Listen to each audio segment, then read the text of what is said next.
All right, recording? Yep. Hello everyone. I'm in the Great Lakes in Cleveland, Ohio right now. I'm waiting for a chess club to open so I can play. And I figured, since I'm at the Great Lakes, why not review a great game? So the game I'm going to be reviewing today, and this is going to be my first historical analysis of the game, so this should be quite well. And I figured, since it's my first game analysis, it has to be the opera game. And what is the opera game, if you don't know? It's the most popular, most legendary chess game ever played. So this game took place in 1858. It was at an opera house in Paris. The game was between Paul Morphy, who is one of the greatest chess players to ever live. He was a chess legend. He was in the 1800s. And no one rivaled him at his time. He was the world champion during the 1800s, before the title even existed. That's how good he was. And the story of this game is, Morphy was doing his whole thing. He was doing a European tour. He's an American player. And these two players challenged him. It was the Duke of Brunswick, Karl II, and a French aristocrat, Comte Isouard de Vauvenargues. My French pardon my French, as they say. The Duke and Mr. And Comte, I don't want to call him by his first name, Vauvenargues. Here, hold on. This is the spelling there. These are my notes. Vauvenargues. That. They were going to be playing together against Morphy during an opera. And the story goes, they're playing at an opera, and Morphy mostly had his back turned to the board during the game. He was just watching the show. So there's a strong argument that he was essentially playing this game blindfolded. Morphy has the white pieces. The Duke of Brunswick and Vauvenargues have the black pieces. And let's get into it. So Morphy, in good fashion, starts with e4. Black matches with e5. Morphy develops his knight. And black plays d6, which is the Philidor defense, named after Francois André Daniken Philidor, who was a very big chess player at the time. He was a prominent head in chess strategy. He pioneered a lot of modern chess theory. So after d6, being a passive move, Morphy decides to strike at the center, playing very aggressive, getting more activity going. And black plays bishop g4, which Bobby Fischer called this a weak move. It's not that practical, right? A better move that's played nowadays is either taking here, like this, or developing this knight. When you bring out this bishop, you're getting ready to give up the bishop pair, right? Because after d takes e5, you're sort of now forced to take this knight and give up the bishop pair. As if you take back, black wins, or white wins a pawn after queen takes check, king takes check, and then knight takes pawn. And then white is just up a pawn. So that didn't happen. This pawn's already off the board. So after... There we are. So after d takes e5, black plays bishop takes f3. And then Morphy chooses to develop his queen rather than break his pawn structure and plays queen takes f3. This now allows black to take back the pawn, and all is well for black, except white has a queen developed and black does not, but still playable so far.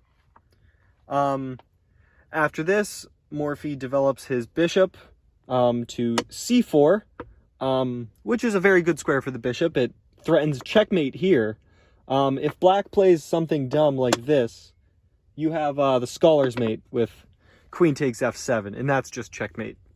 But the Duke and his partner, I'm just going to call him his partner, because Vauvenargues is a hard name to pronounce. They saw this, so they play a move that defends it. They play... Oh, wait, no. Oh, yeah. Knight f6. And knight f6 is not really a good move because it runs into trouble. It looks innocent, right? You're developing your knight, you're getting ready to castle, and you stop the queen's vision of the pawn. But Morphy's next move, queen b3, starts to cause some trouble. As you can see, he's threatening to take the b3 pawn, b7 pawn, and also this battery of queen and bishop is threatening the f7 pawn. Black would have been better off playing immediately queen e7, because then now if queen b3, black can just play b6 or something like that, and everything's defended. But that's not what happened. This is the position. He brings the knight out. Queen b3, it makes the double threat. And queen e7 is the only good move. And it is the only good move for a specific reason. It obviously defends this pawn, but this stumped me for a bit as I was studying and preparing my notes. How does it defend this pawn, right? Or rather, defend the rook, right? It looks like you can just take this pawn, and then how does black stop you from taking the rook? So let's look at this line. And can you see how black prevents the white queen from taking the rook? It's a very interesting technique. In chess, you should always look for checks, captures, and attacks, so that's a strong hint. Black can play queen to b4 with a check and also attacking the queen. So this would force white to take back, and then black would just only be down a pawn, which is still, you know, not good, but against Morphy, you take that all day. So queen e7 is the only good move. Morphy plays knight c3, developing another piece. And black plays again the only good move, c6, which allows the queen to defend the b7 pawn. And also it doesn't give up the light squares, as if he played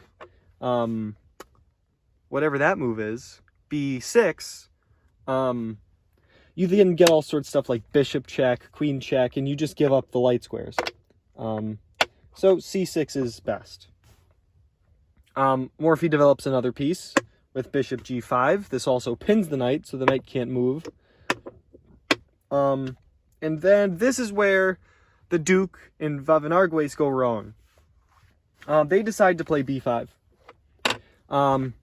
I mean, it's a strong move, right? You don't want this bishop battery set up. You want this bishop back, so you figured you kick the bishop with the pawn, and the bishop goes back. But Morphy, being a genius, he plays knight takes b5, sacking his knight. And he gets a lot of development for it, right? The Duke and Van Argues choose to take the knight, accepting the sacrifice.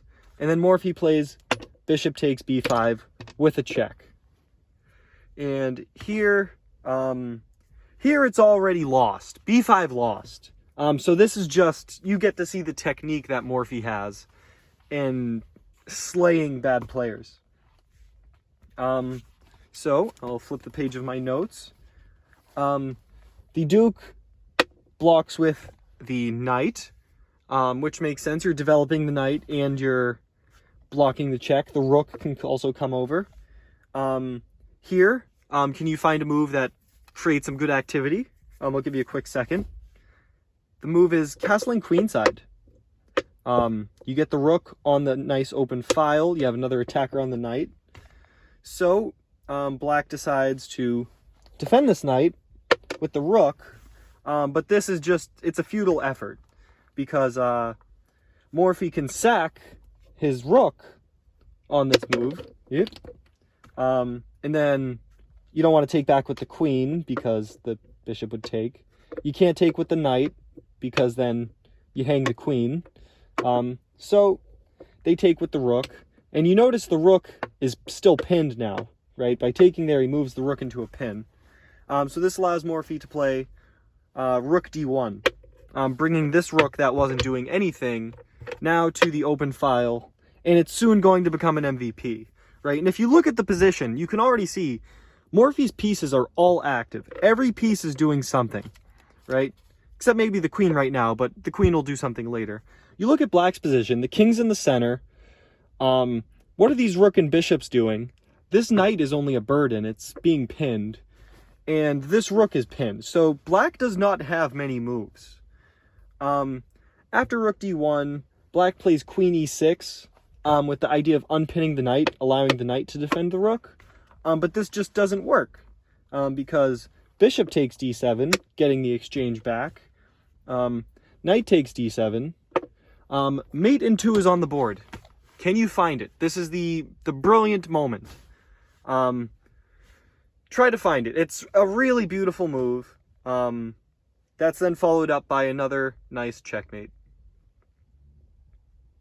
I'll give you a hint. It's a check. If you found it, lovely. You're very good at finding checkmates. It is queen b8 check. Sacrificing the queen. The most powerful piece in beautiful Morphy fashion. You have to take it with the knight, because otherwise the king has no moves.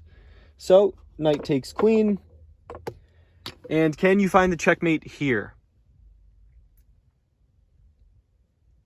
Very nice, indeed. It is rook, d8, check, and mate. The king can't take the rook because of the bishop. The king can't go here because of the rook. And the king can't go there because of the queen. So, that is the game. And Morphy is just an amazing player. I've been learning a lot from watching his games. He plays in such a artistic fashion where he just throws all of his pieces at his opponent and then he just wins. In many of the games he would play with his peers, he would give them knight odds or rook odds where he just starts the game like without a rook or a knight. And he would just still win because he was just him. But I hope you enjoyed this. Let me know if you want me to do more of these sort of games where I review historical games. We're coming up on about 12 minutes, and that's not bad at all for time. Yeah, I'm probably going to do more. The next one will probably be Marshall versus Capablanca, 1914. That's my personal favorite game. But yeah, here.